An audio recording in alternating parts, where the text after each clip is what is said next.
دیکھیں ہم نے موسمیاتی تبدیلی پہ بہت عرصے سے بات کرنا شروع کی ہے، لیکن ابھی تک پاکستان میں ہم نے موسمیاتی تبدیلی کو سیریسلی نہیں لیا ہے،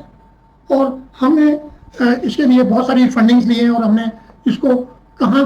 خرچ کیا ہے، موسٹلی سیمینارز میں، ٹریننگ کے نام پر، لیکن پریکٹیکلی ہم نے وہ اسٹیپس نہیں لیے جو ہمیں موسمیاتی تبدیلی سے کے اثرات کو کم کر سکتے ہیں۔ اب ایک لفظ بہت زیادہ استعمال ہو رہا ہے، کلاؤڈ برسٹ ہو گیا۔ تو بھائی کلاؤڈ برسٹ کوئی ان نیچرل فینومینا تو ہے نہیں، یہ کبھی کبھی ہوتا ہے، لیکن یہ ہوتا کیا ہے اس کو میں تھوڑا سا آپ کو ایکسپلین کرتا ہوں۔ ہمارے کراچی میں ٹیمپریچر زیادہ ہوتے ہیں، وہاں پر یہ بھی یاد رکھیے کہ 16,000 ٹن کے قریب کچرا جمع ہوتا ہے، جو کہ بغیر کسی لائنر کے، بغیر کسی حفاظتی اقدامات کے ڈمپس میں ڈال دیا جاتا ہے، اس سے بھی ہیٹ جنریٹ ہوتی ہے۔ ہائی ٹیمپریچر ہے، بخارات زیادہ بنتے ہیں۔ یہ بخارات جب بنتے ہیں تو یہ جب آپ اوپر جاتے ہیں تو ایک اورogرافک لفٹ ایک چیز کا نام ہے، جو یہ ہے کہ یہ پہاڑوں کے ساتھ ساتھ چلنا شروع ہو جاتے ہیں، اور پھر